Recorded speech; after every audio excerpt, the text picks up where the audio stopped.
में अगर आप मेरे साथ होंगे तो मैं यही रंग सुनाऊंगा 1 घंटे, आप चिंता मत करो।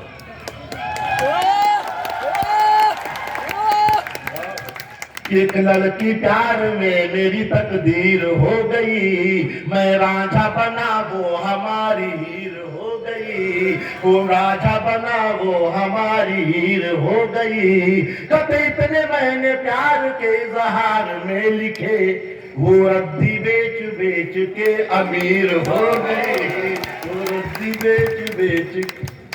अब ये प्रेम अलग अलग आदमी को होता है तो उसकी भाषा बदलती है। सारा खेल भाषा का है।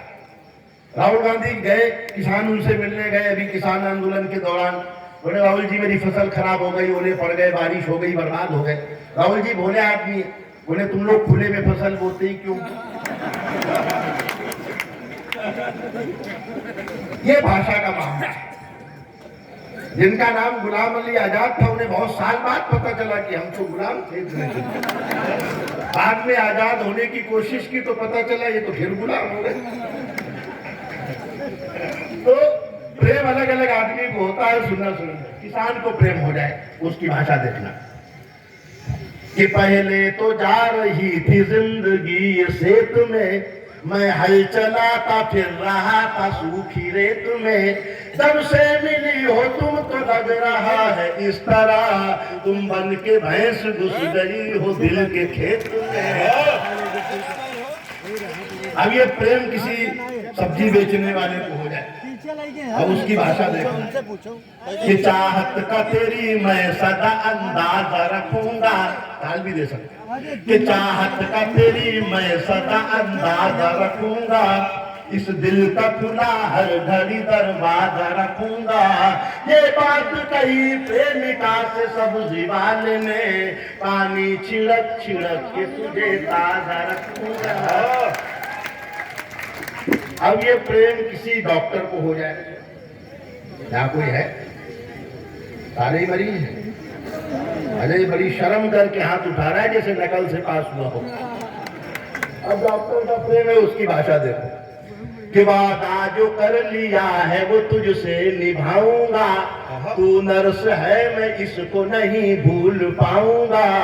एक डॉक्टर ने प्रेमिका से बात ये कही, शादी के बाद भी तुझे सिस्टर बुलाऊंगा, शादी के बाद भी।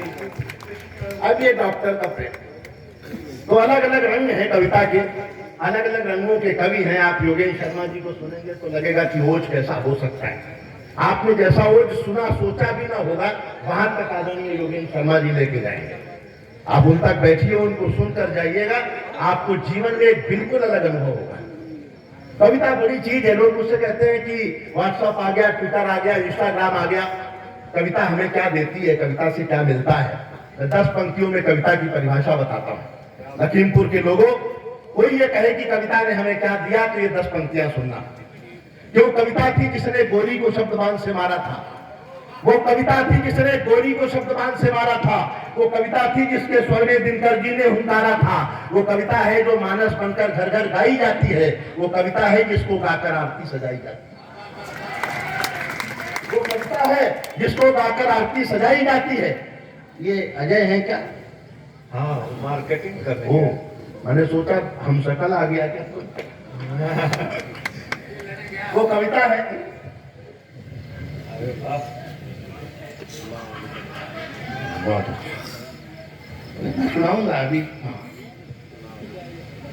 जो कविता थी जिसने गोरी को शब्दबान से मारा था, वो कविता थी जिसके स्वर में दिनकर जी ने हुंकारा था, वो कविता है जो मानस बनकर घर घर गाई जाती है, वो कविता है जिसको गाकर आरती सजाई जाती है, वो वंदे मातरम कविता थी, सब गोरे आंख बबूले थे, वो कविता थी जिसको गाकर सेनानी फांसी झूले। वाह वाह वाह वाह वाह वाह, डॉक्टर फांसी झूले थे। ये कविता मंदिर में जाकर गाओ तो भजन बन जाती है, ये कविता मंदिर में जाकर गाओ तो भजन बन जाती है, दरबारों में जाकर गाओ कविता चारण बन जाती है, रंगों के बीच अगर गाओ कविता होली बन जाती है, माँ का स्वर मिल जाता है तो कविता लोरी बन जाती है।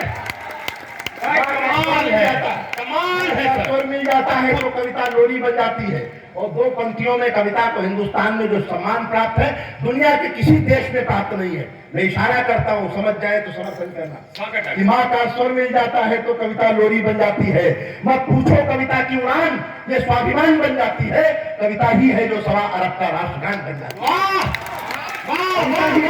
जो 1.25 अरब का राष्ट्रगान बन जाती है।